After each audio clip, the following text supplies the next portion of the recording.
Apakah kemudian engkau lalai pula?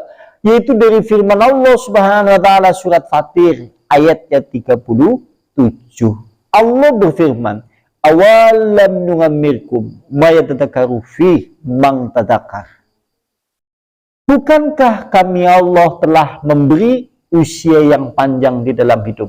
Maksud di dalam ayat ini, menurut tafsir, ini adalah 40 tahun, ada yang menafsirkan 50 tahun, ada yang menafsirkan 60 tahun. Maksudnya, apakah belum cukup kami Allah memanjangkan usia sampean di dalam hidup ini sampai 40 tahun? Apakah belum cukup pula kami Allah memberi usia panjang di dalam hidup sampai 50 tahun?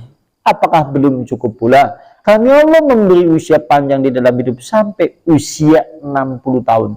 Yaitu waktu yang panjang cukup untuk berpikir bagi manusia, untuk kembali kepada Allah. Dan telah datang pula peringatan demi peringatan, yaitu dari kepada kalian, yaitu sebagai pembawa peringatan yang telah datang kepada kalian. La ilaha illallah Muhammadun Rasulullah alaihi salatullah wa alihi wal ahibbah. La ilaha illallah. Lantas kata malaikat maut itu, wa ana rasul alladzi laysa ba'di. Kata malaikat maut berkata kepada hamba itu yang mau dicabut nyawanya, aku adalah utusan yang terakhir. Setelah aku sudah tidak ada utusan lagi. Kata malaikat maut, aku ini adalah utusan yang terakhir dari Allah Subhanahu wa taala untuk mencabut nyawamu. Setelah aku maka sudah tidak ada peringatan dan sudah tidak ada delegasi ataupun utusan-utusan yang lain setelah kedatanganku mencabut nyawamu. Kata malaikat maut, wa nazir, dan aku pembawa peringatan yang paling terakhir setelah peringatan-peringatan itu banyak engkau lalui di dalam hidup.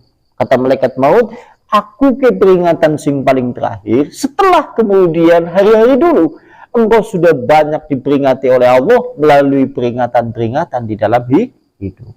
Dan kan misalnya dieling nah, kayak semanane anak musibah nang Cianjur, anak gempa bumi sampai menelan jiwa, rumah-rumah mereka kemudian rata dengan tanah, banyak yang meninggal pula.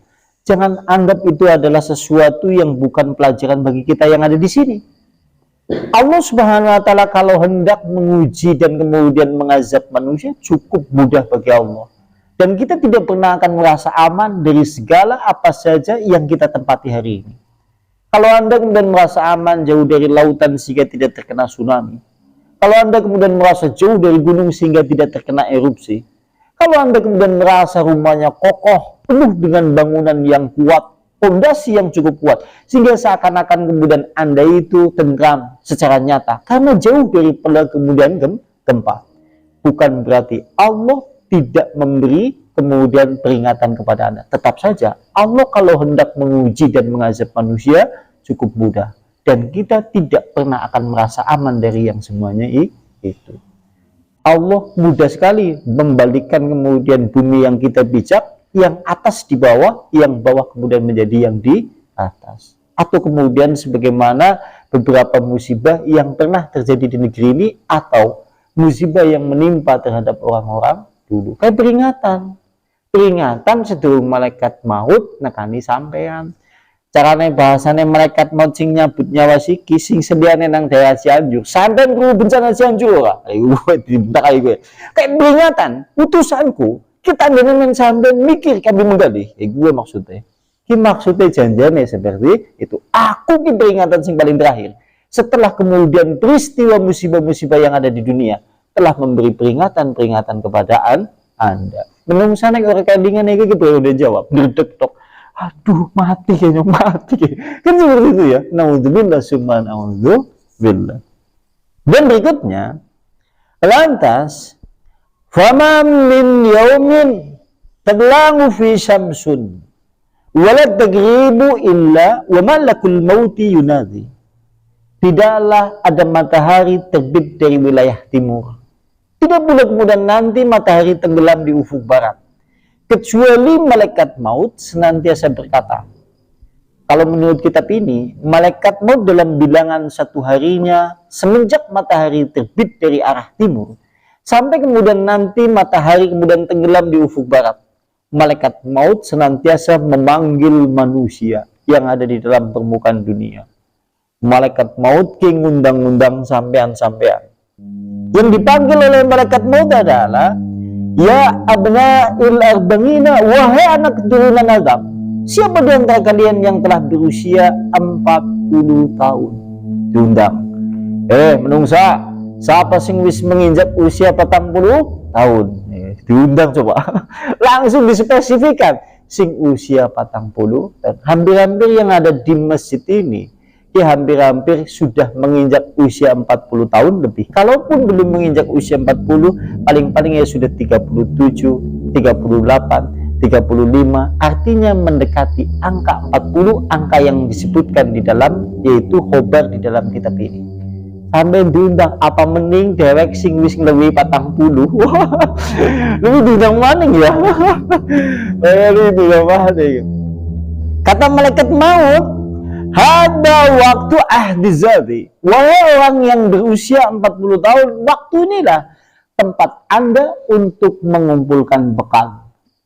Kata malaikat maut, usia manusia yang telah menginjak usia 40 tahun, siap-siap kumpulkan bekal menuju kepulangan kepada Allah Subhanahu wa taala. Saben dina ngomong seperti itu.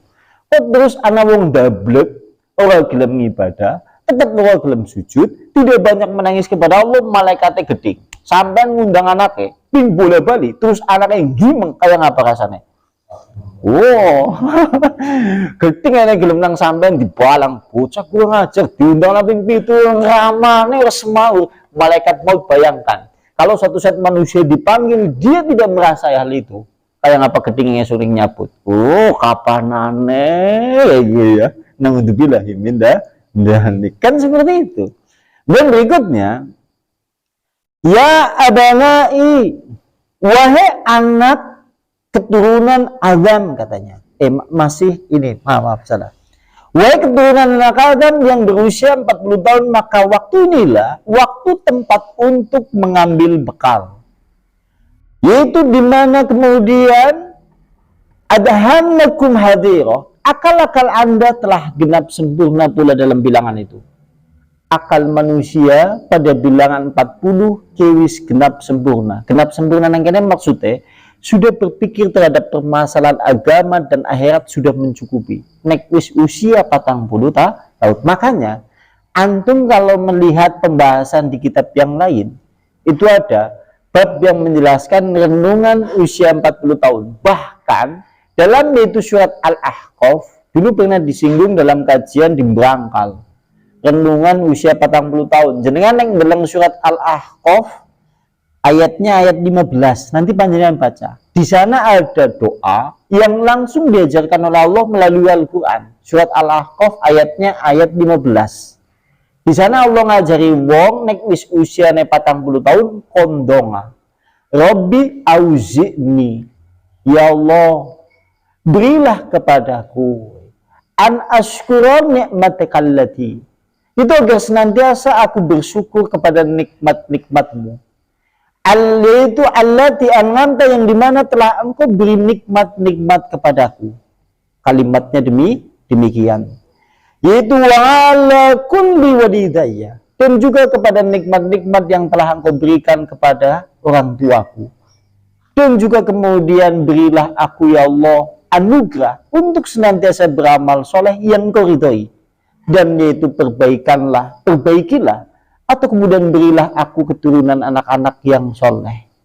Dan sungguhnya aku bertaubat dan kembali kepadamu, wahai Allah Subhanahu wa ta'ala, dan aku termasuk orang-orang Islam. Doa ini spesifik. Nek wong wis usia 40 tahun kondonga iku.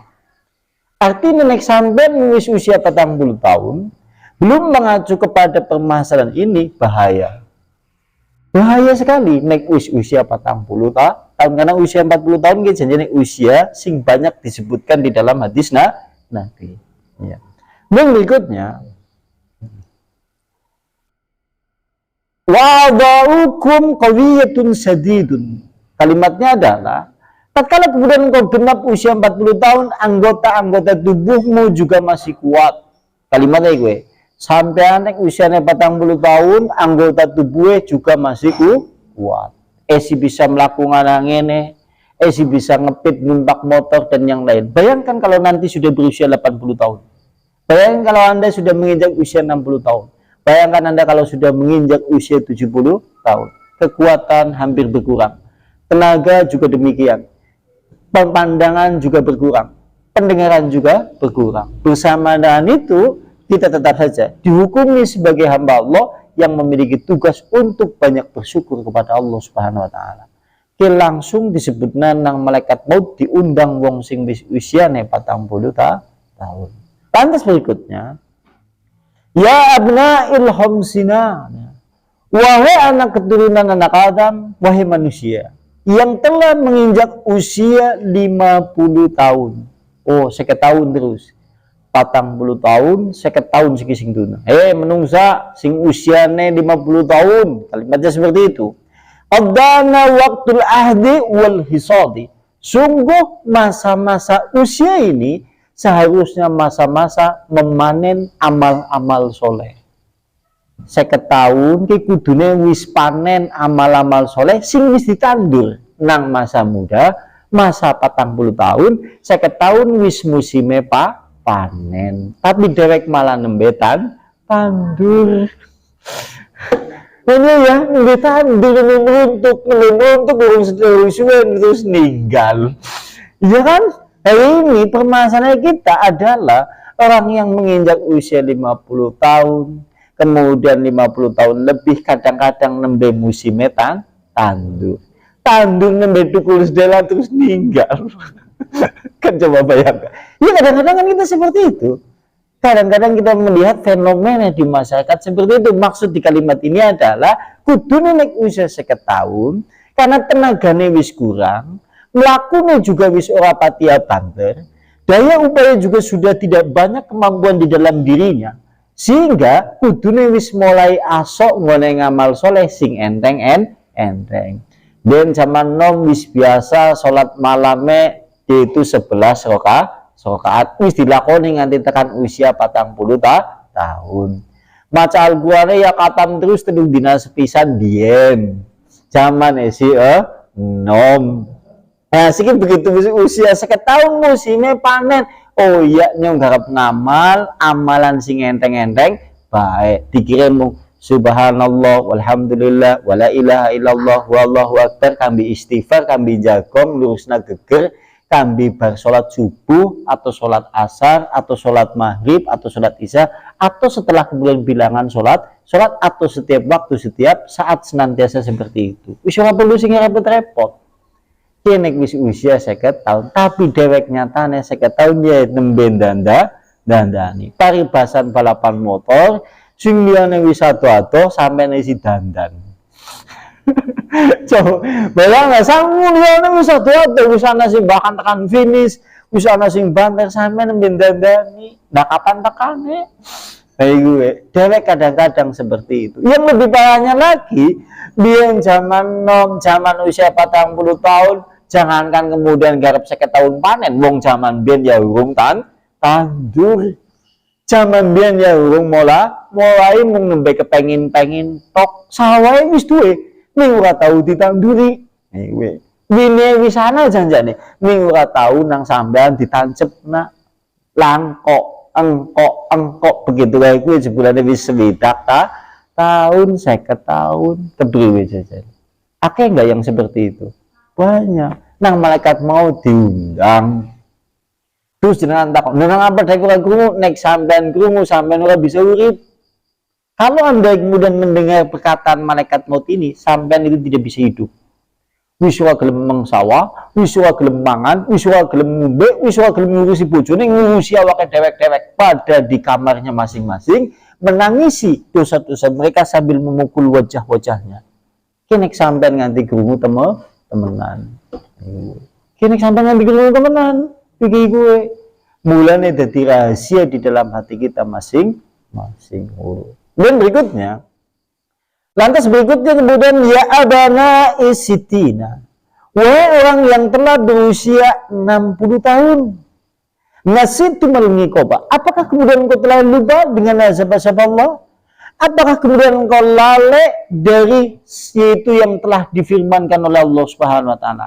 Kenek sampean wis witak tahun esi kelalen, sampean begitu 50 tahun kelalen, 40 tahun masih lalai pula. Belum pula kemudian banyak menangis, banyak bersujud dan yang lain-lain. Begitu sampai menginjak usia 60 tahun, nang malaikat maut diundang. Manusia yang berusia 60 tahun, apakah engkau lalai terhadap azab Allah yang diancamkan, terhadap azab di alam barzah, azab kemudian kelak di dalam neraka, dengan segala peristiwa dahsyat yang kelak akan menimpa pada hari kiamat? Apakah engkau lupa semuanya itu, wahai manusia yang telah berusia 60 tahun? Apakah kemudian engkau lalai pula, yaitu dari firman Allah Subhanahu wa taala surat Fatir ayatnya 37. Allah berfirman, awalam nungammirkum ma yatadakkaru fi man tadakkar. Bukankah kami Allah telah memberi usia yang panjang di dalam hidup? Maksud di dalam ayat ini, menurut tafsir, ini adalah 40 tahun, ada yang menafsirkan 50 tahun, ada yang menafsirkan 60 tahun. Maksudnya, apakah belum cukup kami Allah memanjangkan usia sampean di dalam hidup ini sampai 40 tahun? Apakah belum cukup pula kami Allah memberi usia panjang di dalam hidup sampai 50 tahun? Apakah belum cukup pula kami Allah memberi usia panjang di dalam hidup sampai usia 60 tahun? Yaitu waktu yang panjang cukup untuk berpikir bagi manusia, untuk kembali kepada Allah. Dan telah datang pula peringatan demi peringatan, yaitu dari kepada kalian, yaitu sebagai pembawa peringatan yang telah datang kepada kalian. Nang malaikat diemutna melalui firman Allah surat Fatir ayatnya ayat 37. Ayat itu janjane ke berbicara kambi penduduk neraka sing wis dilebokna nang neraka, terus dheweke disiksa nang Allah. Begitu dia disiksa oleh Allah Subhanahu wa taala, lantas kemudian dia menjerit sampai kerongkongan mereka hampir putus. Menjerit, jaluk kemudian dibalik namang dunia. Nek menurut riwayat kan seperti itu. Kalau antum lihat nanti firman Allah ayat ini, surat Fatir ayat 37, nanti panjenengan akan melihat nang kana ki janjane menggambarna penduduk neraka yang diazab di dalam neraka. Saking kerasnya itu, sampai mereka menjerit merontak kesakitan sambil berdoa kepada Allah. Jaluk dibalik namang dunia. Nang Allah dijawab, awalam nu'amirkum. Apakah belum cukup? Kami Allah dulu memberi usia yang panjang di dalam hidup, waktu yang cukup untuk berpikir, untuk kembali kepada Allah, yaitu maksudnya adalah 40 tahun, 50 tahun, 60 tahun. Surat Fatir ayat 37. Nah, ini yaitu kalimat yang disampaikan pada khobar yang pertama. Satu item lagi ini, pendek ini kalimatnya, supaya nanti kepenak ditengeri. Dakaro Abul Faraj Ibnul Jauzi. Ibnul Jauzi seorang ulama, dia bahkan ulama yang produktif sekali di dalam menulis kitab. Dia memiliki kitab hampir-hampir sebanyak jumlahnya itu 20.000 kitab yang dia tulis. Masya Allah, dia adalah penulis yang sangat produktif dan dia adalah ulama yang cukup masyhur pada zamannya. Ibnul Jauzi punya kitab jenengane Raudhah Al-Mustaq wa Tariqu ilal Malakil Khalaq. Judul kitabnya Masya Allah, yaitu taman orang-orang yang rindu kepada Allah dan jalan untuk menuju Allah Subhanahu wa ta'ala berpulang. Kitab ini Masya Allah mengandung banyak nasihat yang banyak terhadap permasalahan, yaitu kematian pelajaran yang ada di dalamnya. Nah, kitab riwayat itu juga ada di kitab yang ditulis oleh Ibnul Jauzi. Ibnul Jauzi ke pengarang kitab Talbisu Iblis, Al-Kabair. Ini kitab-kitab yang terkenal yang ditulis oleh beliau. Di antaranya dosa-dosa besar atau Al-Kabair. Di antaranya lagi itu Talbisu Iblis, kising terkenal kitab-kitab beliau yang dia tulis. Kemudian Bahrud Dumu. Kemudian kitab sejarahnya adalah Sifatus Sofah. Sifat sing ben penanggo kajian nang musala Pak Samsu.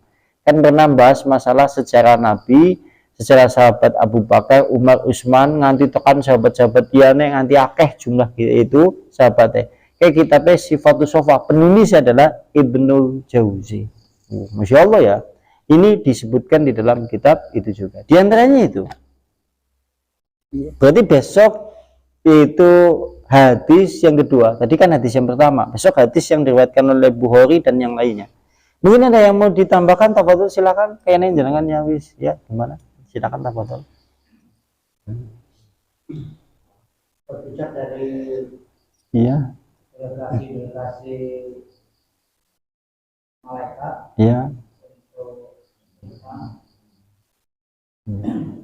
Itu ada berbagai macam.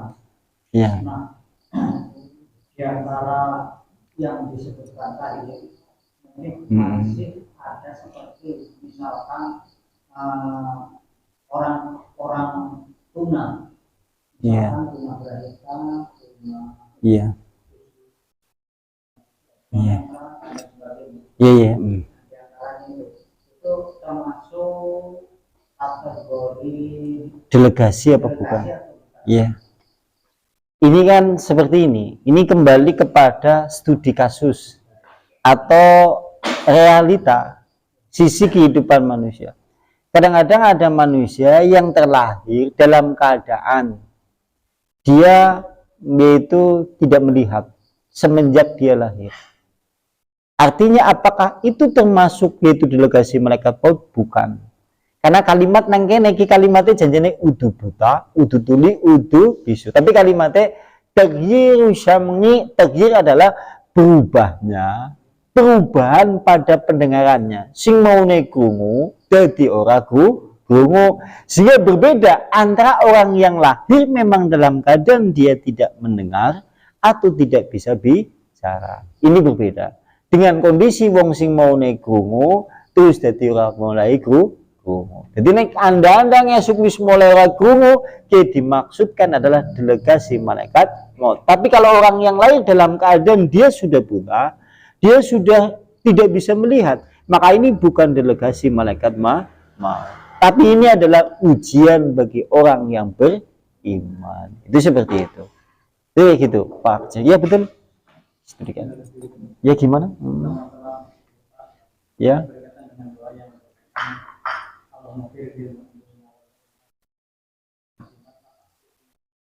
Iya. ini kan berarti ada doa dari kaum muslimin yang masih hidup pada orang-orang Iya. yang masih hidup ataupun yang sudah meninggal. Nah itu bagaimana? Iya. Doa itu, janjinya kan doa yang diajarkan oleh Nabi. Doa itu kalau diartikan kan, ya Allah ampunilah dosa-dosaku dan dosa-dosa orang yang beriman, baik yang sudah meninggal ataupun yang masih hidup. Nah, sampean kalau meninggal dalam keadaan beriman, dalam keadaan Islam, ki janjane ana sing ndongakna terus selama ada orang yang berdoa kalimat tadi.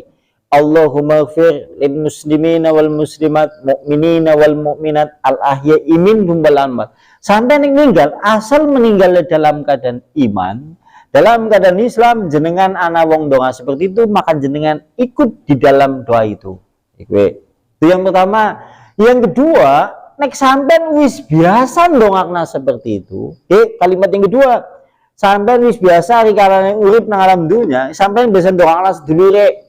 Allahumma ighfir lil muslimina wal muslimat, mu'minina wal mu'minat, Allah ya imin balamat. Wis biasa ndongakna seperti itu, ngesuk jenengan ninggal, jenengan ana wong donga seperti itu ikut kena di dalamnya. Penjelasan yang kedua. Artinya nek wong sing ora tau ndonga seperti ini, sekalipun dia meninggal dalam keadaan Islam mukmin, menurut penjelasan yang kedua tidak begitu berpengaruh karena dheweke ora pernah ngamal na donga itu gue. Sebagaimana kaya wong sing tatkala kemudian amalan itu janjane berfungsi untuk orang banyak, tapi dia sendiri tidak pernah melakukannya. Gue kalimatnya artinya neng jenengan wis sing paling baku kalau menurut saya jenengan ya nek bisa meninggal dalam keadaan iman dan Islam siki mumpung anak kesempatan dongane yang seperti itu aja egois Allahumma fir, ki merangkum semuanya, mulai wong sing zaman biyen nganti tekan zaman akhir, karena itu disebutkan dalam hadis Nabi. Artinya wong sing wis ninggal ataupun orang yang belum meninggal dan orang yang masuk di dalamnya semuanya akan terkena, yaitu di dalam doa itu. Pada baik, absus salam, tebarkanlah salam kepada orang yang dikenal atau tidak dikenal. Siki kalimat itu kan sampean kon ngucapna salam kambi sapa bae sing dikenal ataupun tidak dikenal. Assalamualaikum, assalamualaikum doa. Keselamatan untuk kalian semuanya. Siki bermasalahnya ana wong muslim, ana wong mukmin, apa pernah ngamal itu? Kira-kira kena doa itu enggak? Kena doa itu enggak? Kena doa itu enggak? Kena doa itu enggak? Sampean serombongan semasjid ya. Yo ngesuk nek bisa dewek nek ketemu kancane masing-masing undang terus ucapna salam. Ya, assalamualaikum, assalamualaikum. Terus ana sing ora ngucapna kira-kira entuk dampak manfaatnya. Oh, ya pada baiknya tadi. Di penjelasan yang kedua.